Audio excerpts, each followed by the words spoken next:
ខ្ញុំសូមរំលឹកពីខ្លឹមសារនៃកិច្ចប្រជុំកម្ពុជាអាស៊ានរយៈពេលប្រហែលថ្ងៃនេះតើគេបានទៅជែកលើបញ្ហាអ្វីខ្លះទី1នៅក្នុងក្របខ័ណ្ឌរបស់អាស៊ាន10ប្រទេស11បូកទាំងទីម៉ូលេស្តេចុងក្រោយនេះបានពិភាក្សាច្រើនពីបញ្ហាភូមិហើយនិងប្រទេសកម្ពុជាជាមួយនឹងថៃតែម្ដងនេះគឺជាប្រធានបទដែលសំខាន់ភូមិគាត់បានបញ្ជាក់ថាគាត់នឹងគ្រងបោះឆ្នោតនៅថ្ងៃទី28ខែ12ឆ្នាំ2025ដោយមានគណៈបករហូតដល់ទៅ57គណៈបកហើយអ្នកដែលបានចុះឈ្មោះជាកង់ឌីដាហ្នឹងជាបេក្ខភាពហ្នឹង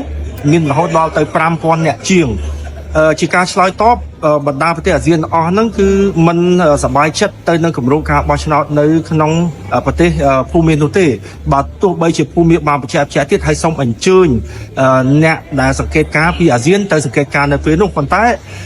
អាស៊ានបានឆ្លើយតបវិញថាកត្តាសំខាន់គឺត្រូវធ្វើយ៉ាងណាឲ្យមានការបញ្ចូលគណៈបកធំគឺគណៈបករបស់លោកស្រីអង្សាស៊ូជីដែលធ្លាប់ឈ្នះឆ្នោតពីមុនហើយនឹងគណៈបកដទៃទៀតនោះដូច្នេះមិនមែនជាពេលវេលាសមស្របដែលភូមិត្រូវបោះឆ្នោតពេលនេះទេប៉ុន្តែត្រូវទៅជែករកដំណោះស្រាយផ្ទៃក្នុងឲ្យបានចប់សពគ្រប់សិនឬក៏ឲ្យមានបរិយាកាសល្អជាងនេះសិននេះគឺជាការឆ្លើយតបទៅកាន់ភូមិវិញស្ទើរតែប្រទេសទាំងអស់បានលើកឲ្យដល់ឡែកកម្ពុជាថៃក៏ស្ថិតនៅក្នុងជាប្រទេសរបបទី2ដែលត្រូវបានមានដំណំទាំងអស់បានលើកហើយនៅក្នុងនោះខ្ញុំចាំនៅពេលមួយគឺសម្ដេចធិបតីលោកបានលើកពីបញ្ហាការបិទទំព័រដល់លំបាកមួយរវាងកម្ពុជានិងថៃឥឡូវនេះចូលដល់ទំព័រថ្មីមួយដើម្បីកសាងនៅមិត្តភាពនិងការជឿទុកចិត្តគ្នាឡើងវិញត្រង់ចំណុចនេះខ្ញុំចង់ជម្រាបជូនដែរថានៅព្រឹកមិញនេះសម្ដេចធិបតីក៏មានឱកាសបានជួបផ្ទាល់ជាមួយនឹងនាយករដ្ឋមន្ត្រីថៃលោកអនុទីនជិតប្រហែលជា1ម៉ោងដែរដូច្នេះគឺជាជំនួបអាចនិយាយថាជាជំនួបថ្មីមួយបើកទំព័រថ្មីមួយបន្ទាប់ពីចុះហត្ថលេខាកិច្ចព្រមព្រៀងសន្តិភាពរវាងប្រទេស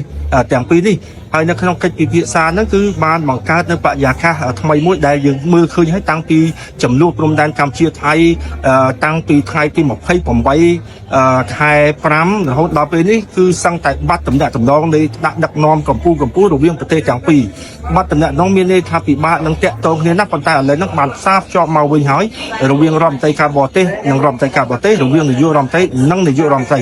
ហើយក្នុងនេះក៏មានការចោទសួរច្រើនហើយអំពីវាសនារបស់ទីហ៊ានកម្ពុជា18រូបអញ្ចឹងយ៉ាងណាក៏ដោយការជួបមានការជជែកពិភាក្សាហើយនេះក៏ជាអាទិភាពមួយរបស់ថ្នាក់ដឹកនាំកម្ពុជាដែលត្រូវលើកជាបន្តបន្ទាប់តែយ៉ាងណាក៏ដោយយើងត្រូវដឹងហើយថានៅក្នុងប្រទេសថៃបច្ចុប្បន្នគឺជារឿងចំនួននយោបាយជ្រៅជ្រះណាស់ហើយពីគណៈបកមួយទៅគណៈបកមួយពីរដ្ឋាភិបាលជាមួយទាហានពីរដ្ឋាភិបាលជាមួយខាងព្រះបរមរាជវាំងដូច្នេះរឿងនៅប្រទេសថៃផ្ទៃក្នុងប្រទេសថៃនេះមិនជាការងាយស្រួលនៅក្នុងការតំណាក់តំណងរវាងរដ្ឋាភិបាលនិងរដ្ឋាភិបាលឲ្យគាត់សម្រេចចិត្តដោយកម្ពុជានឹងគឺជាការលំបាក